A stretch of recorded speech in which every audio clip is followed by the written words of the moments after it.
मैं बचपन से ही अपने आबाओ अजदाद और लोगों से जिन्नात से मुतल्लिक मुख्तलिफ बातें सुनता आया हूँ, लेकिन साइकोलॉजी का तालिब इल्म होने की वजह से मुझे इन बातों पर कभी कोई खास यकीन नहीं आया। मेरा जिन्नात के वजूद से हरगिज इनकार नहीं, क्योंकि जिन्नात की मौजूदगी का जिक्र तो कुरान पाक में भी है, लेकिन जिस तरह से लोगों के ऊपर असर या फिर किसी जगह साया होने जैसी बातों से मुझे शदीद इख्तलाफ था।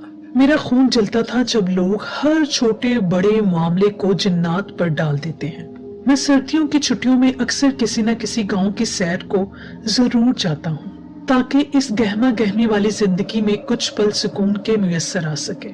इस दफा मैं अपने दोस्त शाहिद के साथ उसके गांव गया, जो कि अंदरूनी मीरपुर सिंध में है।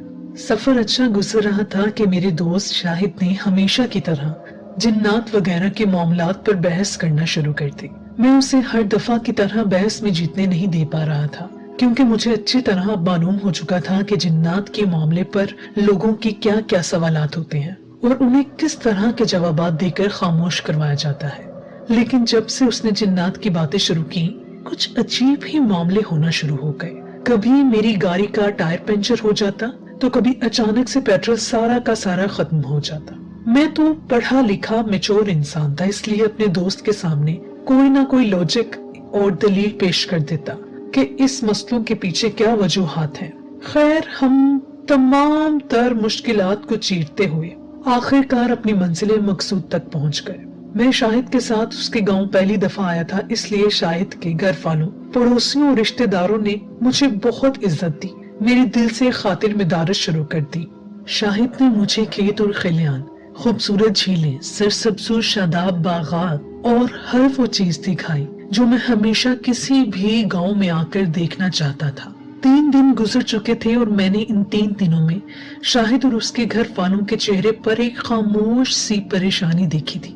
लेकिन उस रात जो हुआ, उसके बाद मुझे सब समझ आ गया कि वो क्यों परेशान थे।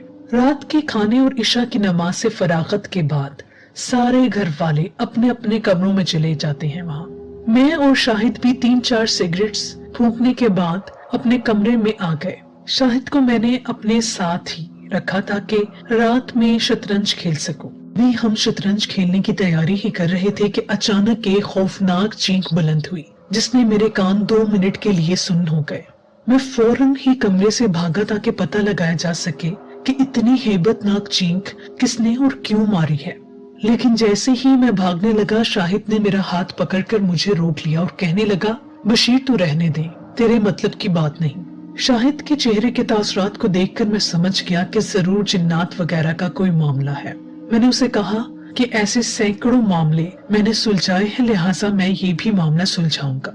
मैंने शाहिद से भी साथ चलने को कहा। शाहिद ने बताया कि उसके भाई की बेटी, जो कि 12 साल की है, 2 साल से किसी जिन के पीछे बच्चे के कब्जे में है और अक्सर रात में इशा की नमाज के बाद मनाहिल नाम के बच्चे के साथ ये मामूलात होते रहते हैं। मैं दिल ही दिल में सोच रहा था कि जब इस्लामाबाद जैसे शहर में पढ़े लिखे लोगों में ये शऊर नहीं, तो उन गांव के जाहिल लोगों में क्या खाक शऊर होगा। खैर, मैंने शाहिद से इन तासुरात का जिक्र नहीं किया, वरना उसकी दिल आजारी हो जाती। मैं और शाहिद उस कमरे की तरफ चल दिए। वहां पहुंचे तो अजीब ही मामूलात देखे। वो 12 साला बच्ची इतनी जोर से चीख रही थी कि मैंने अपनी जिंदगी में शायद ही इतनी तेज चीखें सुनी हो।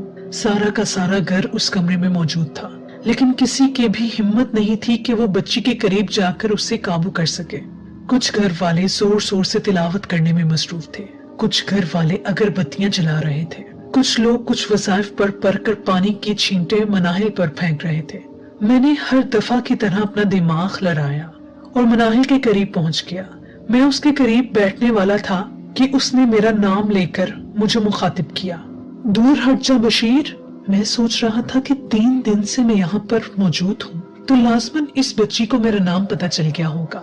मैंने कहा, मनाहिल बेटा, मुझे पता है कि तुम ये एक्टिंग कर रही हो और मैंने तुम्हारे घर वालों को भी बता दिया है। मुझे यकीन था कि इतनी छोटी बच्ची मेरे इस दिमागी वार से डर जाएगी और ये नाटक छोड़ देगी, लेकिन उसने पलटकर ऐसा जुमला कहा कि मैं थोड़ी देर के लिए सकते में आ गया। बशीर, अगर तुझे ये पता चल गया है तो मुझे भी पता है کہ 3 साल पहले तूने अपने ऑफिस से पूरे 5,000 रुपए चुराए थे और आज तक तूने वो पैसे अपने बॉस को वापस नहीं लौटाए। मेरे तो हाथ पांव से पूरी तरह कपकपाना शुरू हो गए, क्योंकि जो मनाहिल या उसके अंदर वाले जिन ने कहा था वो बिल्कुल सच था। लेकिन अपनी इज्जत बचाने के लिए और अपने एसाब को काबू में रखने के लिए मैंने कहा, हाँ मैंने वो चुराए थे, लेकिन तुम्हें पता है कि वो मैंने खर्च किस मकसद के लिए किए थे? उसने एक जोरदार कहका बुलंद करते हुए कहा, बशीर इस बात को छोड़, ये बता कि चर्च छुप छुप कर क्यों पीता है तू? शाहिद के सामने क्यों नहीं पीता?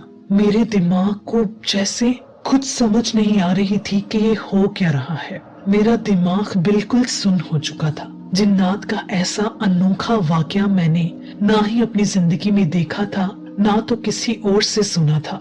मुझे लग रहा था कि अगर मैं मजीद इस बच्चे के सामने बैठा तो वो मेरी इज्जत के परकचे उड़ा देगी। अभी मैं आहिस्ता आहिस्ता खामोशी से खड़ा होने लगा कि उसने झपट कर मेरा हाथ पकड़ लिया।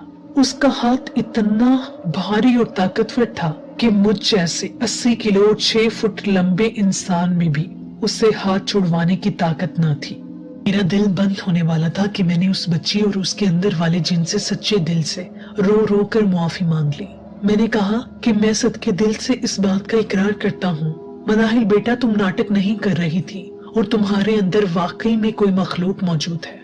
उस मनाहिल बच्ची ने एक बार फिर वही जोरदार चीख मारी और बेहोश हो गई। मैं उन तमाम घर वालों के सामने बहुत शर्मिंदा था, ना ही शाहिद से नजरें मिला पा रहा था।